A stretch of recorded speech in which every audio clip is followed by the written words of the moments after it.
ఏ old man, ఇంటికాడు చెప్పు రాలేదా? చూసినాడు, లేకపోతే చస్తావు. దాని నుండి అందరినీ కాపాడాలనే నా ప్రయత్నం. నాకప్పుడే చావురాదులే.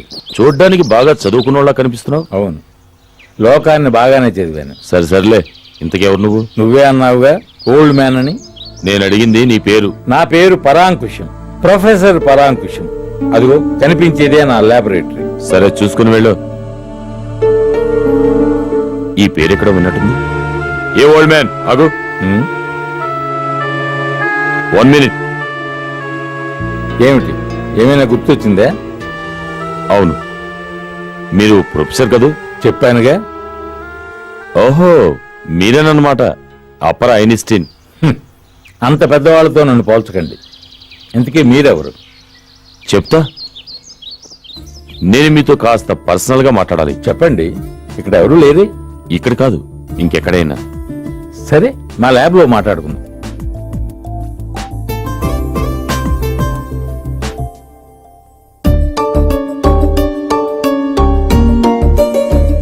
అయితే మీ భార్య పిల్లల్ని ఎప్పుడో వదిలేశారంటారు. లేదు, వాళ్లే నన్ను వదిలేశారు. ఎందుకని? నా వృత్తికి ప్రవృత్తికి ఆటంకం కాకూడదని. వాళ్ళకి మీకు ప్రస్తుతం ఎలాంటి సంబంధం లేదంటారు. లేదనే చెప్పాలి.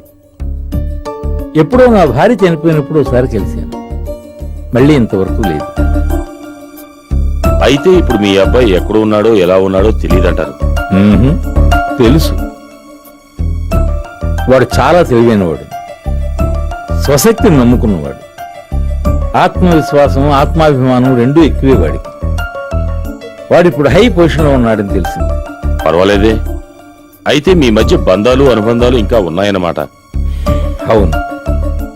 అయితే మీకు గాని మీ అబ్బాయికి గాని ఎవరైనా ఉమ్మడి చేతులు ఉన్నారా? ఉన్నారు. ఉన్నారా? ఎవరు?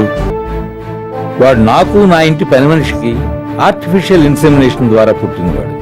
పుట్టడమే చాలా వికృతంగా పుట్టాడు. చచ్చిపోయాడనుకో వాడిని చెత్తబుట్టలో పారేశాను. వాడు ఇప్పుడు నా మీద, నా కుటుంబం మీద కక్ష కట్టాడు.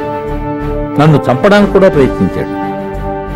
వాడి దురదృష్టమో నా అదృష్టమో తెలియదు గాని వాడు హై ఎమోషన్కి లోనయ్యాడంటే నర్వస్ సిస్టమ్ ఫెయిల్ అయి ఫ్రీజ్ అయిపోతాడు. అంటే ఒక బొమ్మలా మారిపోతాడు. ఆ కారణంగా బయటపడ్డాను. అవును, ఇవన్నీ అడుగుతున్నారు. ఏమైంది?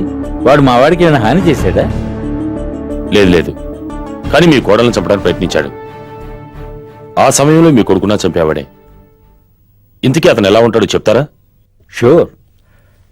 వాడు చూడటానికి అతి భయంకరంగా ఉంటాడు. వాడి మొహంలో కుడి భాగం అంతా కాలిపోయి నల్లగా వికృతంగా ఉన్నాడు. వాడి కళ్ళు అవి మనుషుల కళ్ళు కావు, పిశాచి కళ్ళు. వాడిని చూస్తే పసిపిల్లలే కాదు, పెద్దవాళ్ళు కూడా దడుచుకుంటారు. గుండాకి చనిపోయినా ఆశ్చర్యపోవలసింది లేదు. జడలు కట్టిన జుట్టు, వాడి నడక, వాడి చేతులు, ఎవ్రీథింగ్ వికృతంగా ఉన్నాయి. ఎస్, వాడే, నో డౌట్. ఇంతకీ వాడు ఎక్కడుంటాడో తెలుసా? తెలియదు. ఉరుములా వస్తాడు, మెరుపులా మాయమైపోతాడు. ఓకే, ఎందుకైనా మంచిది, కొంచెం జాగ్రత్తగా ఉండండి. అలాగే, వస్తాను. By the way, thanks for the information. You are welcome.